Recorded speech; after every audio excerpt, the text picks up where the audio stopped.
Alors nous allons enchaîner avec nos relations sur les œuvres du Cheikh Ahmadou Bamba.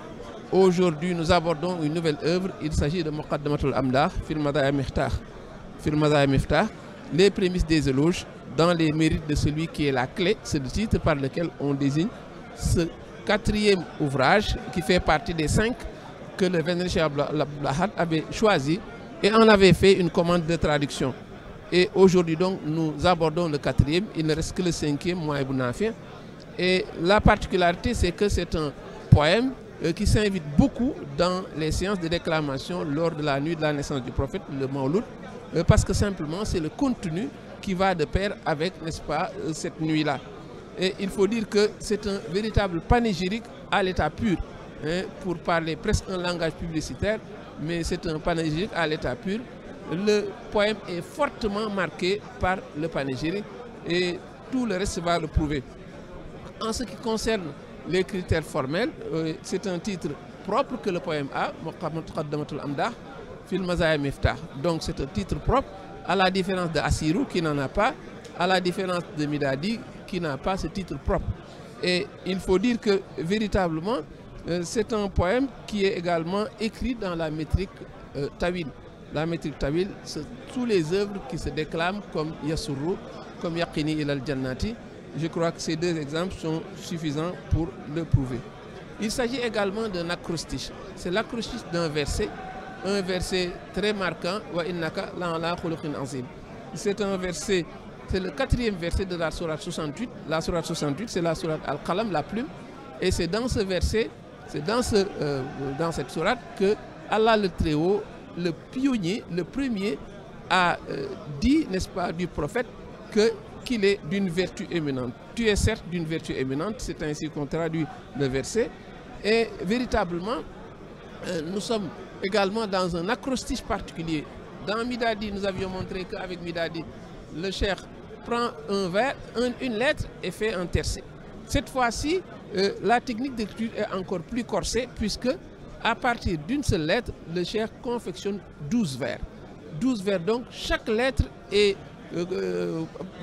représentée par 12 vers, ce qui fait donc que si le poème fait 16 vers, on aura 16, si le poème fait 16 lettres, on aura 16 vers multipliés par 12, ça fait 192 vers. Donc c'est un poème de 192 vers puisque chaque lettre, n'est-ce pas, est déclinée en 12 vers. Et la particularité également, c'est le fait que le cheikh, cette fois-ci, le vers, la lettre choisie, c'est la lettre qui commence le vers et qui termine chaque vers. Donc ça veut dire que les conditions, les contraintes sont encore plus élevées. Donc si nous prenons l'exemple du waw, qui est la première lettre du verset, quand il dit on voit que le vers commence par waw et le vers se termine par waw. Et il le fait sur 12 vers, ce qui donne donc 12 strophes. Et 12 strophes, et quand on tient compte du fait que chaque strophe a un groupe de sens, mais chaque strophe est considérée comme un poème, un groupe de 12 vers. Donc on a 16 douzains, donc 16 douzains, ce qui fait donc 192 vers. Voilà donc une technique d'écriture également particulière qu'il convient de relever et qu'il est important de faire ressortir ici. Évidemment, ces 16 strophes présentent chacun en soi un groupe de sens, mais il y a un fil conducteur qui est la succession des lettres que nous avons dans le verset. Le préambule également mérite d'être scruté. C'est un élément important et c'est un élément dans lequel le cheikh fait des prières ardentes à l'endroit du prophète Mohammed, paix et salut sur lui, mais également c'est une œuvre où le cheikh montre le bénéfice charismatique qui est attaché à cette œuvre, puisqu'il dit « Range-le dans le paradis parmi ceux que chantonnent les houris aux beaux yeux ». Et donc c'est un poème qui est plein de bénéfices charismatiques. Voilà pour quelques-uns des aspects formels. Venons-en donc aux aspects thématiques. Muqaddamat est une richesse thématique, n'est-ce pas, insoupçonnée, et nous nous sommes fait violence pour ne pas ratisser trop large et traiter l'ensemble de ces thématiques. Nous avons choisi de nous focaliser sur ce qui va de pair avec le contenu du verset, le verset qui dit « Certes, tu es une vertu éminente », tout ce qui va de pair avec le caractère laudatif du prophète, et c'est ce que nous avons mis en avant, à la différence, n'est-ce pas, d'autres thématiques qui viennent se greffer, mais la thématique centrale, c'est véritablement, n'est-ce pas, le caractère laudatif, c'est le panégyrique du prophète Mohammed. Et nous avons fait option de le traiter en 2 grandes séances. Donc, la première séance, on traitera les 8 premières strophes, et dans la deuxième séance, on traitera les 8 dernières strophes, pour ne pas trop ratisser et nous éterniser, parce que si l'on a le projet de traiter toutes les thématiques, il est certain que cela prendra des séances, n'est-ce pas, à n'en plus finir. Et nous avons choisi de le traiter en 3 points particuliers. D'abord, l'entrée lexicale. On voit que ce poème est riche sur le plan lexical par les noms que le cheikh convoque pour désigner le prophète, mais également par les qualificatifs qui sont des qualificatifs resplendissants destinés toujours au prophète. Il y a aussi l'entrée initiative. On se rend compte que le poème, il y a une profusion d'utilisation du pronom personnel « je ». Et il y a l'utilisation du pronom personnel « tu ». Chacune de ces utilisations mais fait référence à un projet particulier. Quand le cheikh insiste disant « je », il y a un projet derrière, mais quand il dit tu s'adressant au prophète, c'est également un projet différent. C'est ce qu'on appelle l'entrée énonciative par les prénoms personnels. Ensuite, maintenant, nous allons égrener très rapidement d'autres thèmes qui sont dans le poème et que nous n'avons pas su traiter, mais nous on va les énumérer. Voilà donc les 3 aspects que nous aurons à cœur de développer cette fois-ci. Alors, en ce qui concerne la première thématique, il y a d'abord un besoin d'observer un préalable que le cheikh pose. Le préalable qu'il pose, c'est d'abord au vers 1 quand il dit « Je me confie totalement au maître du trône ». Avant de revenir de dire « Je me confie entièrement avec celui qui est le choisi de meilleur ». Donc déjà, le cheikh renouvelle son allégeance envers le prophète. Il renouvelle cette allégeance et c'est le premier niveau, ça c'est le préalable qu'il faut poser. Ensuite, il montre son engagement à œuvrer pour le prophète. Il dit Walaktu Qadiman et il le dit à 2 reprises. Walaktu Qadiman, c'est cette volonté, cette décision qu'il a prise d'œuvrer pour le prophète. Et ça, c'est véritablement les préalables qu'il faut poser avant de s'engager dans le traitement des thématiques.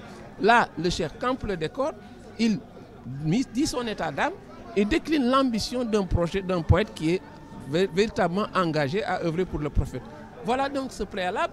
Et à part ce préalable, maintenant, on peut entrer de plein pied dans les thématiques. En ce qui concerne les thématiques, nous avions dit que nous allions traiter par l'entrée lexicale. Le projet est unique dans ce poème. C'est l'éloge du meilleur des envoyés. Et ce qui est remarquable, c'est le fait que le cheikh met en évidence la prééminence du prophète et en corrélation avec le contenu du verset. Le verset qui dit que le prophète est d'une vertu éminente. Cela donne un véritable bouquet de vertus. Et devrait-on dire parce qu'il y a une surcharge volontaire dans chacun des vers où il y a des qualificatifs resplendissants qui se bousculent à l'intérieur de chaque verset, et ça le cheikh l'a fait à dessein. Et quand il dit il est le prophète envoyé, le meilleur serviteur et seigneur, il est l'ami intime. Il dit il est le bien-aimé. Au vers 30, il dit il est l'interlocuteur, le proche, l'évocateur, le reconnaissant, il est le généreux, il est un honorable qui pratique la bienfaisance. Pas moins de 6 qualificatifs, n'est-ce pas, se bousculent à l'intérieur de ce vers. C'est une surcharge recherchée par le prophète, par le cheikh, pour montrer, n'est-ce pas, cette envergure du prophète Mohammed, paix et salut sur lui. Il y a une volonté véritable de le magnifier, de montrer qu'il sort du lot. Le vers 25, le vers 35, là, on voit que c'est un poète qui véritablement est dans une extase. Il dit de lui, il est le chef, il est vigilant, il est le répondant, il est pur de tous les vices, il est le messie, il est le tuteur qui efface et embellit. Mais le clou se trouve au vers 36. Il dit de lui, il est bien-aimé, il est glorieux, riche en dons, il est à la tête des créatures, il est l'archétype de l'humanité An-Nas et il est la balance Al-Mizan. Du 29, on remarquera que du vers 29 au vers 36, pas moins de 40 qualificatifs sont convoqués pour désigner le prophète. Voilà donc, n'est-ce pas, une surcharge recherchée pour montrer cette grandeur de ce prophète incommensurable. Il y a ensuite l'entrée énonciative. L'usage de la première personne est très très marqué dans ce poème. Et là, le cheikh le dit, mais simplement pour montrer cet engagement qu'il a, lui, en tant que disciple de ce prophète glorieux. Et pas moins de 16 fois, dans ce passage, le pronom personnel je est convoqué. Le cheikh dit, je me confie. Ensuite, je me confie encore. Au vers 4, j'ai emprunté la voie du serviteur. Au vers 5, je me suis lancé. Au vers 12, je me confie. Au vers 13, je sollicite. Au vers 26, j'ai banni le faux. Au vers 27, j'ai démoli l'édifice du mensonge. Au vers 28, j'ai pour ambition l'évocation et la reconnaissance. Donc, ce jeu à profusion, mais est destiné à montrer l'ambition qu'il a, n'est-ce pas, pour œuvrer envers ce prophète. Il y a l'usage également prononcé de la deuxième personne. Ce tu également qui revient chaque fois. L'usage de ce tu qui revient au moins 24 fois dans le passage que nous avons évoqué. Tu es honorable, dit-il, vers 53. Vers 54, tu as dissipé les ténèbres. Vers 56, tu as habillé le nu. Vers 57, tu as dissipé les ténèbres de mon cœur. Vers 58, tu m'as donné à boire. Vers 59, ton livre est ma religion. Tu es la primauté. À toi la connaissance, à toi l'avantage. Tu es certes le guide, tu as porté. Donc cette profusion de tu également, il y a ce jeu entre ce je et ce tu qui est un échange entre celui qui parle et celui à qui il s'adresse. C'est là également une volonté d'œuvrer pour le meilleur des envoyés et dans la deuxième partie, une volonté d'égrener toutes les qualités et richesses qui sont le propre de l'élu. Nous sommes loin d'avoir épuisé, n'est-ce pas, toutes les thématiques, mais il convient également de rappeler quelques-uns des thèmes, quelques-unes des thématiques qui s'invitent dans le poème sans qu'on ait eu le temps de le convoquer. Il y a les miracles au vers 89, 91, 92. Il y a le voyage nocturne, il y a le Coran, il y a le tribut de reconnaissance qui lui incombe. Il y a les compagnons du prophète. Il y a également le prophète qui est son bouclier.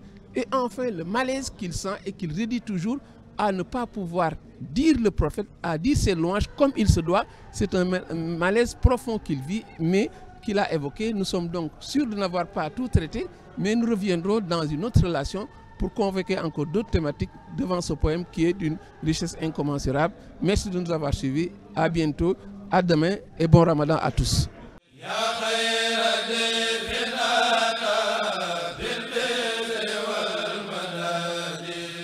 Allah